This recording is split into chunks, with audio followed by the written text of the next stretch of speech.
Hello everyone, welcome back to my YouTube channel. Today let's read the lesson Navilu.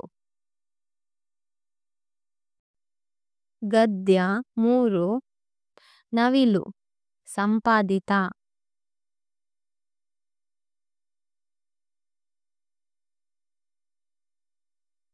ಜುಳು ಜುಳು ಹರಿಯುವ ನದಿ ಹಚ್ಚ ಹಸಿರಿನ ಮೈದಾನ ಕರಿಮೋಡದ ಅಲೆಗಳು ತಣ್ಣನೆಯ ಗಾಳಿ ಆಕಾಶದಲ್ಲಿ ಬಣ್ಣ ಬಣ್ಣದ ಕಾಮನಬಿಲ್ಲು ಜಿನುಗುವ ಸೋನೆ ಮಳೆ ಆಗ ಹಕ್ಕಿಯೊಂದು ರೆಕ್ಕೆ ಬಿಚ್ಚಿ ಕುಣಿಯಲು ಆರಂಭಿಸಿತು.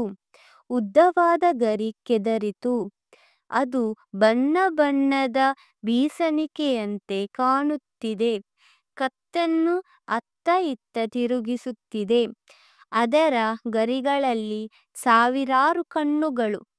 ಅವು ಫಲ ಫಲ ಹೊಳೆಯುತ್ತಿವೆ. ಅದು ಥಕತೈ ಎಂದು ಕುಣಿಯುತ್ತಿದೆ. ಅದರ ಸುಂದರತೆಯನ್ನು ರಂಗುರಂಗಿನ ತುರಾಯಿ ಹೆಚ್ಚಿಸಿದೆ. ಯಾವುದೀ ಹಕ್ಕಿ? ಅದೇ ನವಿಲು ಅಲ್ಲವೇ? ನವಿಲನ್ನು ಮಯೂರ, ಶಿಖಿ, ಸಹಸ್ರಾಕ್ಷ ಎಂದು ಕರೆಯುತ್ತಾರೆ. ನವಿಲುಗರಿಯಲ್ಲಿ ಹೊಳಪುಳ್ಳ ಕಣ್ಣಿದೆ. ಅದು ಹಸಿರು ಮಿಶ್ರಿತ ನೀಲಿ ಬಣ್ಣದಿಂದ ಸಿಂಗಾರಗೊಂಡಿದೆ. ಅದರ ಸುತ್ತ ತಾಮ್ರ ಮಿಶ್ರಿತ ಬಂಗಾರ ವರ್ಣದ ಉಂಗುರ ಚಮಕಿಸುತ್ತಿದೆ. ಈ ಗರಿಯ ನೋಟ ಮನಸ್ಸನ್ನು ಸೆಳೆಯುತ್ತಿದೆ.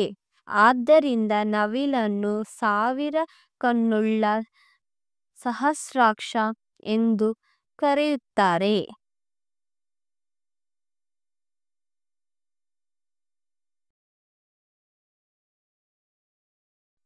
ಕವಿಗಳು ಅದರ ರೂಪ ಲಾವಣ್ಯಕ್ಕೆ ಮನಸೋತಿದ್ದಾರೆ. ಅನೇಕರು ಕವಿತೆ ರಚಿಸಿದ್ದಾರೆ. ಇದು ಸೌಂದರ್ಯದ ಸಂಕೇತ. ಆದ ಕಾರಣವೇ ಇದು ರಾಷ್ಟ್ರಪಕ್ಷಿ ಎಂಬ ಗೌರವ ಹೊಂದಿದೆ. ಇದನ್ನು ಹಿಂಸಿಸುವುದು, ಕೊಲ್ಲುವುದು ಅಪರಾಧವಾಗಿದೆ. ನವಿಲು ಷಣ್ಮುಖನ ವಾಹನ. ನವಿಲುಗರಿ ಮುರಳಿ ಮೋಹನದ ಜುಟ್ಟಿನ ಅಲಂಕಾರವೂ ಅಹುದು. ನವಿಲಿನ ನರ್ತನ ಕಂಡ ಕಲಾವಿದರು ಮಯೂರ ನಾಟ್ಯವೆಂಬ ಕಲಾಪ್ರಕಾರವನ್ನೇ ಸೃಷ್ಟಿಸಿದ್ದಾರೆ. ನವಿಲಿನ ಕುಣಿತ ನಯನ ಮನೋಹರ. ಹೆಣ್ಣಿಗಿಲ್ಲದ ರೂಪ ಗಂಡಿಗಿದೆ. ಇದೇ ನವಿಲಿನ ವಿಶೇಷ. ಹೆಣ್ಣು ನವಿಲಿನ ಪುಕ್ಕಗಳು ಚಿಕ್ಕವು. ನವಿಲು ಜಗತ್ತಿನ ಎಲ್ಲಾ ಪ್ರದೇಶಗಳಲ್ಲಿ ವಾಸಿಸುತ್ತದೆ. ಭಾರತ ಮತ್ತು ಶ್ರೀಲಂಕಾ ದೇಶಗಳಲ್ಲಿ ನವಿಲಿನ ಬಣ್ಣ ನೀಲಿ ಛಾಯೆ. ಜಾವಾ ಮತ್ತು ಮಯನ್ಮಾರ ದೇಶಗಳಲ್ಲಿ ಹಸಿರು ಛಾಯೆ ಹೊಂದಿರುತ್ತವೆ. ಇವು ಹಿಂಡು ಹಿಂಡಾಗಿ ವಾಸಿಸುತ್ತವೆ. ಇವು 15 ವರ್ಷ ಜೀವಿಸಬಲ್ಲವು. ಗುಡ್ಡದ ಹುಲ್ಲುಗಾವಲುಗಳಲ್ಲಿ, ನದಿ, ಕೆರೆ, ಹೊಳೆ, ಹಳ್ಳ ಇರುವಲ್ಲಿ ಇವು ಹೆಚ್ಚು ಇರುತ್ತವೆ. ನವಿಲು ನೋಡಲು ಎಷ್ಟು ಸುಂದರವೋ ಅಷ್ಟೇ ಶಿಸ್ತಿನ ಸಿಪಾಯಿ. ಉಪಕಾರಿಯೂ ಹೌದು. ಇದು ರೈತ ಮಿತ್ರ.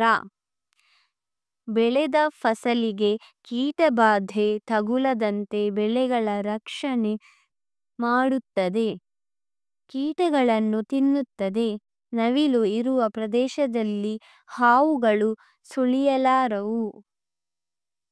Thank you for watching this video. If you like this video, please subscribe my channel.